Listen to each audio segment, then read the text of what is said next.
the channel where I explore everything yarny and beyond. I am Marcy, knitter, sewist, and apparently all-around procrastinator when it comes to finishing projects.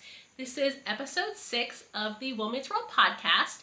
I'm going to be discussing some projects that I've actually managed to finish, a tank top, a hat, and this really great project bag that I am so proud of. I cannot wait to start using it in earnest, and I cannot wait to show it to you. So I've got that. I've got some works in progress, including my Rhinebeck sweater that I wanted to have done by now, but it is not done, and I have some books that I'm reading in the month of September. It is mid-September as I sit here and record this. It'll probably be late September by the time you are watching this on YouTube, and fall weather is sort of here. It's quite cool in the morning and the evening, but still nice and warm in the afternoon. So it's enabled me to bring out some of my shoulder season, or what I call my shoulder season knits, including this really awesome top. I made this quite a while ago.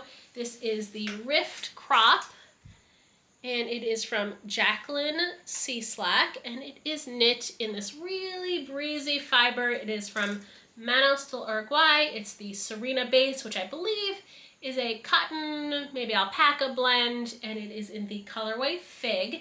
Everything that I am going to be talking about, including the yarn and stuff for this sweater, is going to be in the description box below. You can find all my pattern links to Ravelry, or any project links rather to Ravelry, any links to patterns that I'm talking about. You can find that all below in the description box, or if you're watching on your iPad, it might be there to the side, and if you just click the little more tab, it should come down.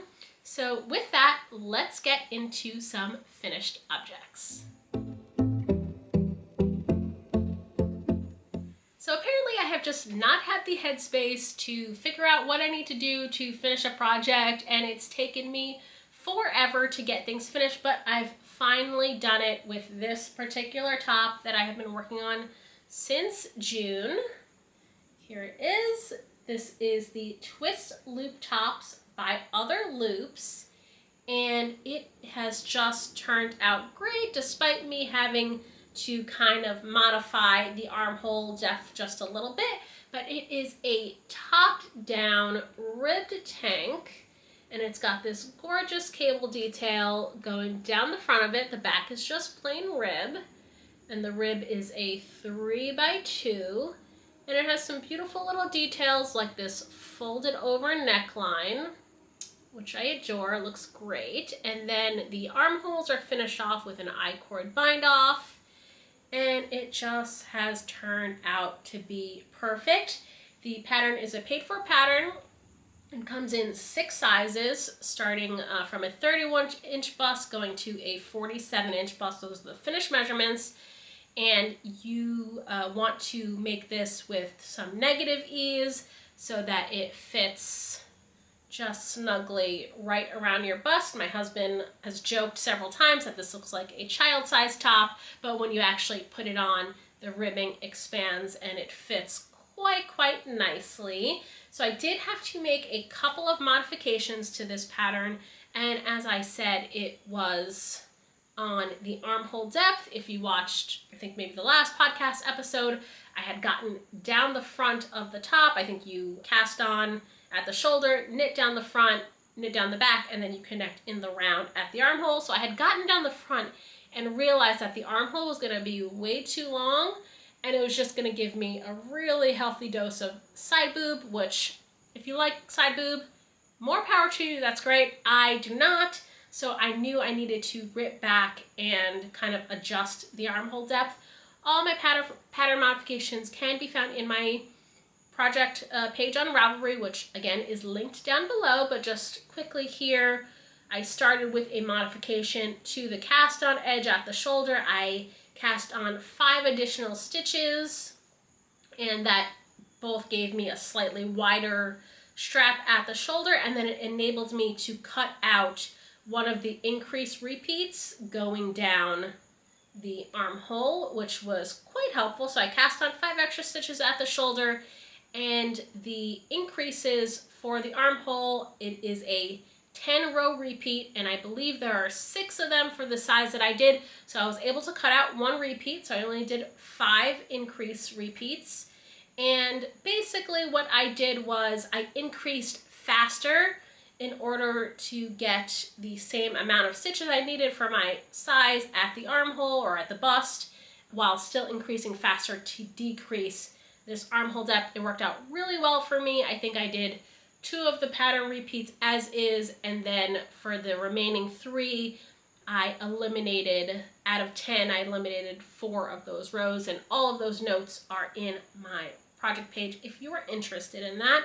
And it just came out perfectly. It was still, I would say, slightly loose around the armhole when I tried it on. So when I went to go do the I-cord bind off, the second major modification I made was to pick up less stitches around the armhole for that I-cord than what is called for in the pattern. I think I did about 20 stitches less. There's no puckering here. It's quite smooth still, and it actually just tightened up the armhole just perfectly. I love it. And this is still unblocked, so it's going to fit even better once I block it, but I'm really thrilled with how this turned out. And one of the things that I did that I'm very excited that I'm thinking past me for kind of taking the time to figure this out was to use a technique from Patty Lyons that really made my rib quite uniform. So I don't know if anybody has experienced this before, but sometimes when you're doing like a larger rib, you can get gaping on one of your rib stitches. I have this cowl here that I made as sort of an example. This is the slip away cowl from Kay over at the Crazy Sock Lady, and it has a 3x2 rib on either side of this nice mosaic pattern. I just want to find a really good example here of what the gaping looks like. And here, this is an okay example. I mean, this ribbing was pretty uniform. This is an even better example. Okay. So you can see here, maybe, how 2 of the knit stitches on this rib look quite uniform, and then here on the 3rd it is gaping. You get some gaping right there, and so I didn't want to see that all the way down on this completely ribbed thing. I wanted my stitches to be quite uniform, and you can see, you know, there's some variation where my tension kind of lacks a little bit. For the most part, across all 3 of these stitches, they are pretty uniform. So that is thanks to a technique that I learned from Patty Lyons. It's going to be linked below, I believe, if I can find it again. I'm pretty sure I have it. But it's basically a different way of wrapping the yarn in that transition from the knit stitch to the purl. And it made all the difference. I think it really helped the stitches to be uniform. I'm so thrilled. Thank you to Patty Lyons for posting that little trick. And I think it's something that I'm definitely going to be using, you know, in when I have patterns that are not 1x1 rib, so that you kind of get that uniform look across all of the knit stitches. That is going to be linked down below. And then of course I have to talk about the yarn, which I have raved about before, but it is literally one of my favorites now. It is from Woolberry Fiber Co. And it is in the berry linen base. This only comes around in the summertime, or like in the spring transitioning to summertime, from Bethany and team at Woolberry Fiber Co. And it is the colorway Oats, and it is, the base is 50% alpaca, 25 linen, 25 silk, and you get 438 yards for 100-gram skein. And I think it didn't even take me 2 skeins. I think I have some left over of a second skein to make this. And I cannot I cannot say enough good things about the yarn. It is 100% worth setting a calendar alert for to get it in the spring when she has it again. It is incredibly soft next to skin. It's drapey. The little halo on it is perfect. And if you don't like working with mohair because you find it too like scratchy or the fibers kind of fly off and tickle your nose, I did not find that. There was some tickling of nose, but I didn't find the alpaca in this to like really fly off and get all over the place, like all over my clothes, all over the blankets that I was wearing. It was really nice and pulled together. So that is that finished object. And the next project that I have to share is this adorable little hat. This is the Tollow hat by Jonatan Tollow. And it is just your kind of basic brioche hat pattern here. It features a really nice folded over brim, so this is going to be extra warm in the summertime, and then you transition into this brioche stitch, and I've added a little fur pom-pom on top.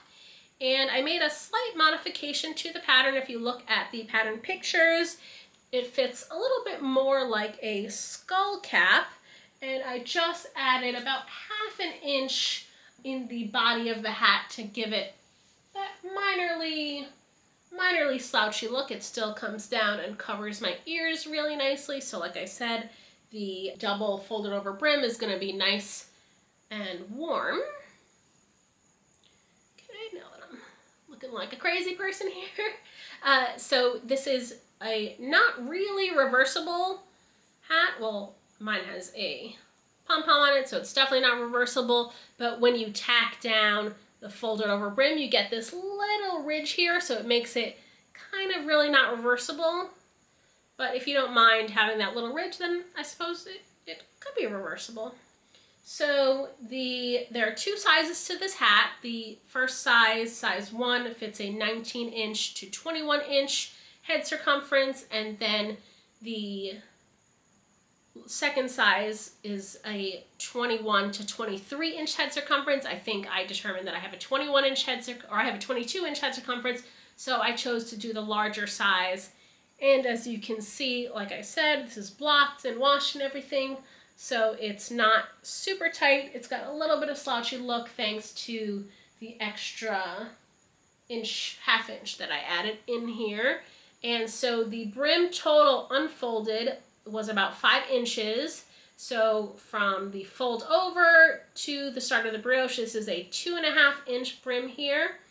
And then the body of the hat from the brim to the crown decreases is 4.5 inches. And again, I added that extra ½ inch just to make it a little slouchier. And then you have the crown decreases here at the top. The yarn is more yarn from Woolberry Fiber Co. It is their Berry DK base.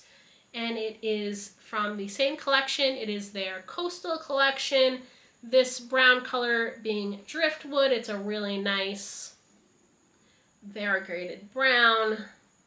And then the blue-green here is the colorway Coastal.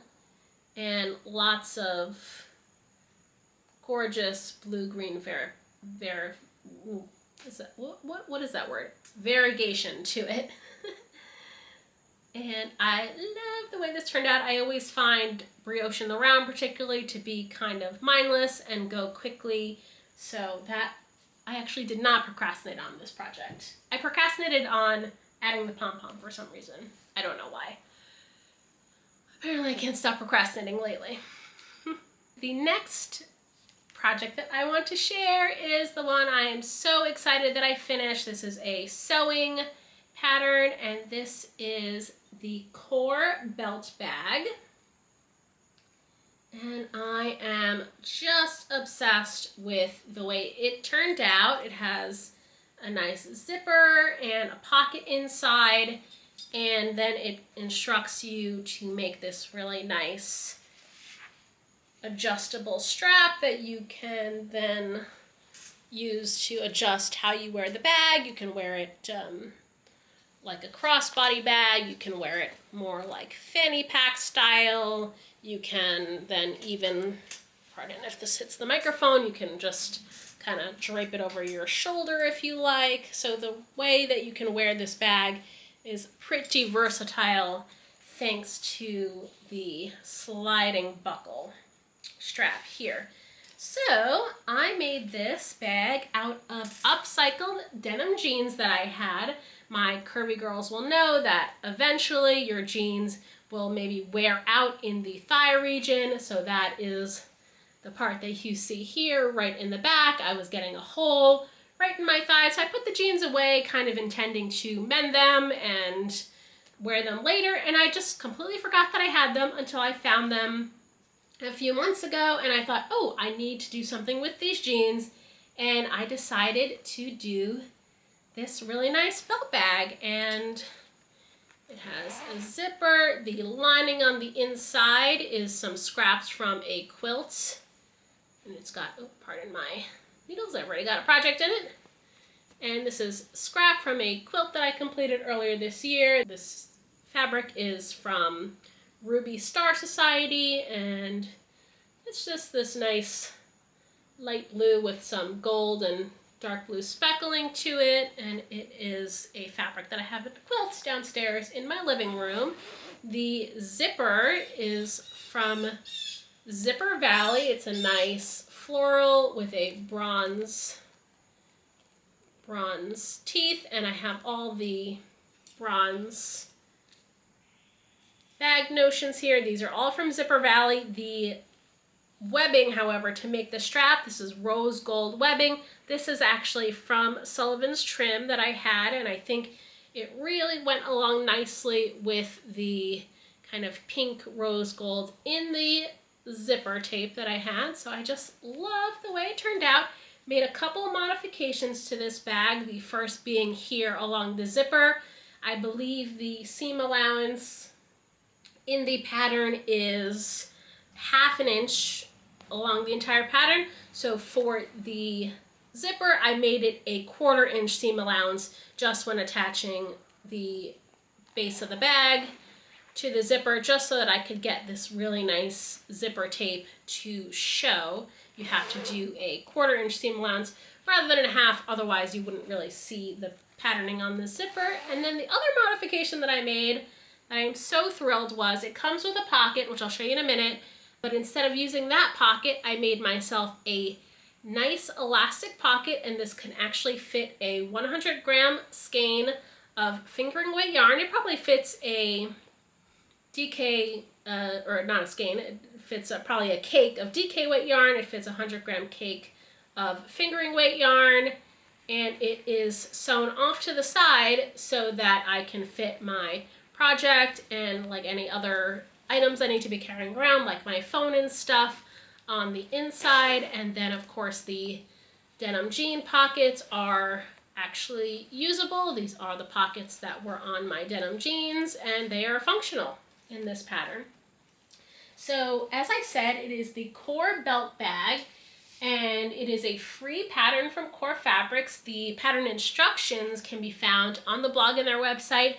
To get the pattern pieces, you just sign up for their newsletter, and they're going to send you 2 patterns in PDF format, and they are print-at-home patterns, and it comes in 2 sizes here. So you basically just print it out on your home computer, you tape the pages together, and then you can cut out all the individual pattern pieces for both sizes.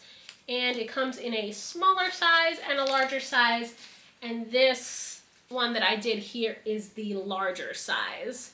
From zipper to zipper, it's about 12 inches across, and then from top to bottom here, it's about 8 inches in height. And you can see when I put, let me see, here's a skein of yarn. So it is essentially almost the width of the bag, and when I just throw this in here, even though I already have a project in it, it fits just perfectly with the skein of yarn in it, so you can really hold quite a lot in this bag. It's got my scraps, the skein of yarn in it now, and there's still plenty of room to add more if you wanted to. And I am so thrilled with how this bag came out. I'm thrilled. I wanted to upcycle these jeans. I really wanted to add this little detail in it, this little ripped part in it to kind of remind me of where this pattern or where the denim came from, why I'm not actually wearing them, and then to do the pocket modification was so easy. The pattern actually comes with a little pocket square right there, and that is supposed to be mounted back here to the back of the bag. But again, I wanted something that would hold my yarn skein so it doesn't get like tangled up and everything, and I can have my project and my phone kind of separately in there. So I just basically cut out a bigger square. And then what that pattern piece is, I folded over the top to make a nice little channel, and I threaded some 1/4 inch braided elastic through, secured that down. And originally I was going to do what the pattern said and mount the pocket to the back lining, which is what is instructed of you.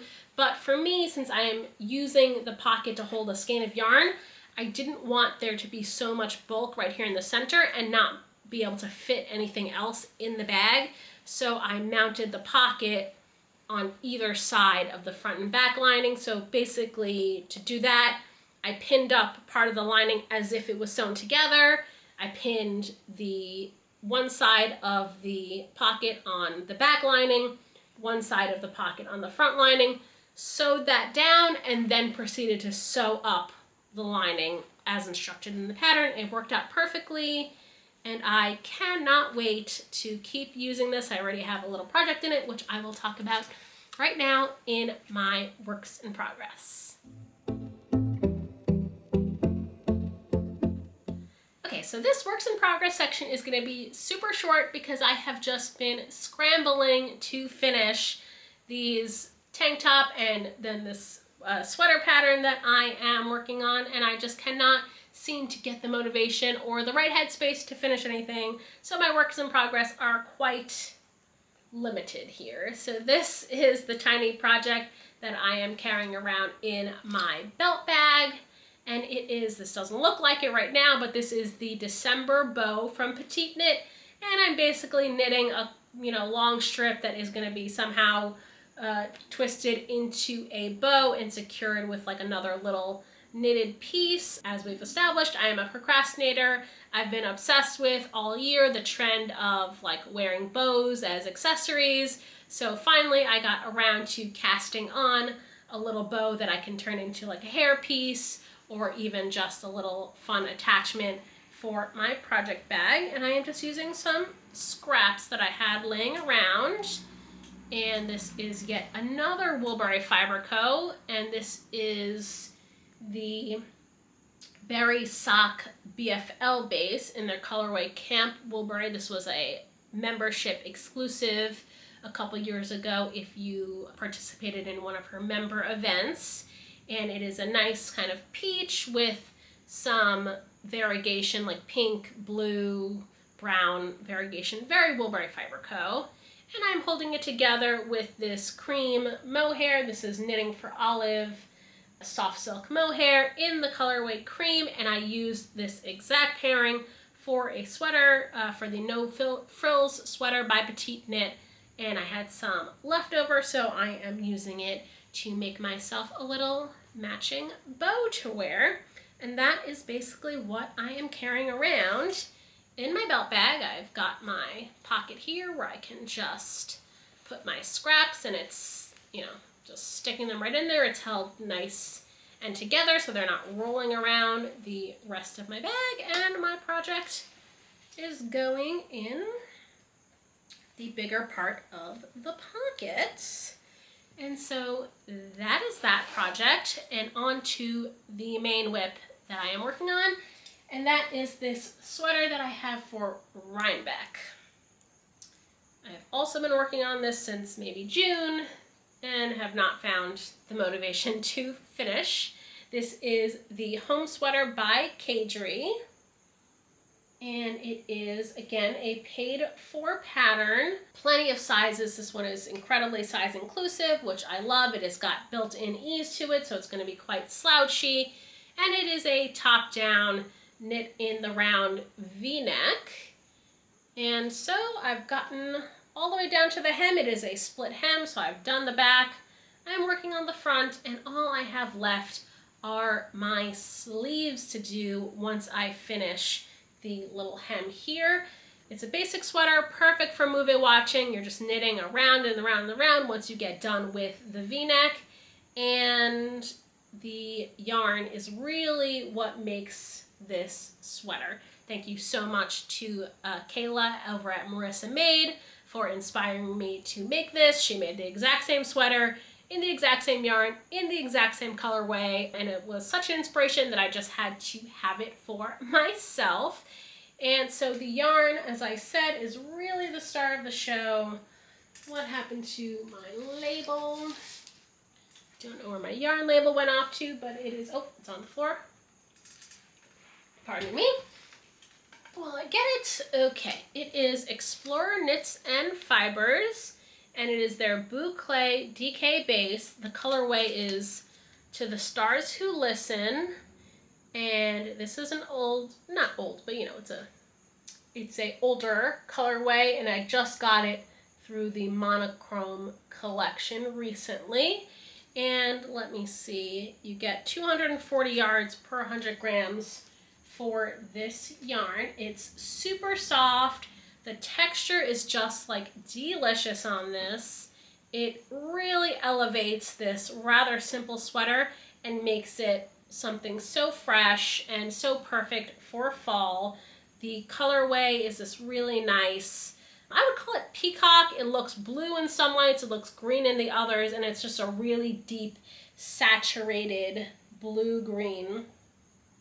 And I freaking adore it. I cannot wait for this to be done.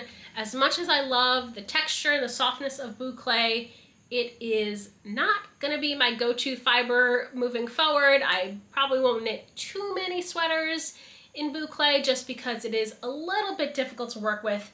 This is my first time working with boucle. I knew it was gonna be difficult going in, and I don't know. I'm not loving working with boucle. I'm a person that really likes to read their stitches. That's how I keep track of where I am. With boucle, it's incredibly hard. Picking up stitches around the neckline was a bit difficult because you just really couldn't see if you were going into the same stitch that you had just previously gone in. And even just working with the ribbing, you really have to look very closely to tell if you are doing a knit or a purl stitch. And it's a little difficult. And the yarn is kind of I would say like a woolen spun yarn, so I accidentally even pulled too hard over here at the bind off edge here and really just made myself a really nice short tail there, which is not all that helpful. So anyway, boucle wouldn't work with it all the time, but it really, once you do work with it, is really, the result is definitely worth some of the aggravation that you get for it. And that is all I have for my works in progress. Let's quickly talk about books in Media Matters.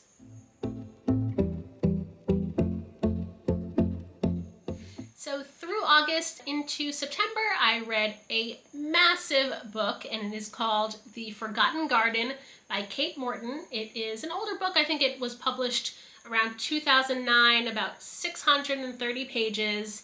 And it was something that I purposely sought out. I was looking for something very atmospheric. I was looking for something a little bit romantic, and I think I hit the nail on the head with this book. It follows it follows several main characters, all of them, or most of them, women, through a couple of different time periods, jumping back from the early 1900s to the 1970s, and then to modern day at the time this book was written. And what I loved most about the book was the atmosphere and the prose. The prose is so romantic, so expertly written to capture the tone and the time period of this book, and it was really just a gorgeous read. It brought to life this, quote-unquote forgotten garden. It brought the heaviness of some of our characters to life. The prose was just my favorite part. I don't think I've come across such an expertly written book in such a long time. Masterful prose. The atmosphere, like I said, was dreamy. The eponymous Forgotten Garden was a place that you can definitely see yourself falling into as if it was kind of a fairy kingdom. There were, bits of fairy stories woven, throughout the narrative here, and the garden just epitomized all of that, and you kind of, whether it was or wasn't, you certainly felt like the garden was enchanted and it was alive in just more than the typical way. So that was just beautiful. The novel touches on, I certainly have enjoyed that in the past, but I didn't think that the stakes in the book really kept me going through the slow pace. It's written in 3 parts, and it really takes getting to part 2 to understand the stakes, to even feel connected to them. And there wasn't that much character development for most of the characters. I would have wanted to see a little bit more growth from some of them, and I just didn't find that, so it didn't really grab me, or it didn't really feel like the stakes were all that high.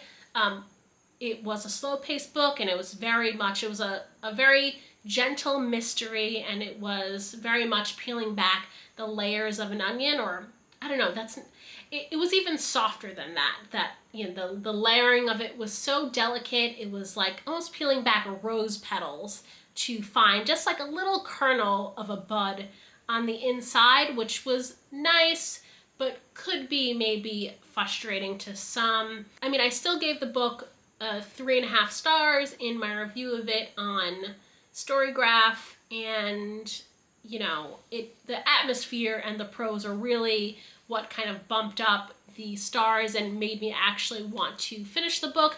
You do by the end feel connected to the last character that you are with, and I enjoyed it. It wasn't my favorite. It definitely takes some patience to get through the book, but I still definitely enjoyed that one. The book that I'm reading now is a mystery, and it is Vera Wong's Unsolicited Advice for Murderers by Jessie Q. Sutano. This is a newer book. I think it was published last year in 2023, and it's already, 2023, and it's already out on paperback. And I am about halfway through, and I am loving this book so far. Vera is one of several point of view characters, and so funny. This book has made me laugh out loud to the point where my husband is kind of like giving me sidelong glances, like while we're laying in bed reading together, and it literally has me laughing out loud. There are several main characters, there are several point of view characters, Vera being my absolute favorite. The voice that she has, it just brings this character so to life. I think she's amazing. And I think what I like about the other point of view chapters is you learn even more about Vera. You learn a little bit about her from her chapters, but then you get a really full picture of her from the other point of view chapters. And that's what I really like about it. I think the other characters at this point feel kind of cookie cutter to me a little bit. They're all very similar. They're all very full of self-loathing. The only one that is very pleased with herself is Vera. So it just feels like a little bit of a copy and paste situation for most of the other characters, but it's still keeping me going. It's a fun little mystery series, and there is a murder at the beginning of the book, and Vera is kind of trying to solve that murder, and her narrative is just chef's kiss perfection, 100%. Why you should definitely check out this book. I'm only halfway through, but I have a really good feeling that I am going to really like the ending. So that is it for episode 6 of the Women's World podcast. Thank you so much for sticking around. I really appreciate it. Let me know what you are working on, what you are knitting down below. if you are going to be in Rhinebeck. Are you done with your Rhinebeck sweater, or is it only me that can't seem to get anything off the needles? Give me a shout out below, and I will see you in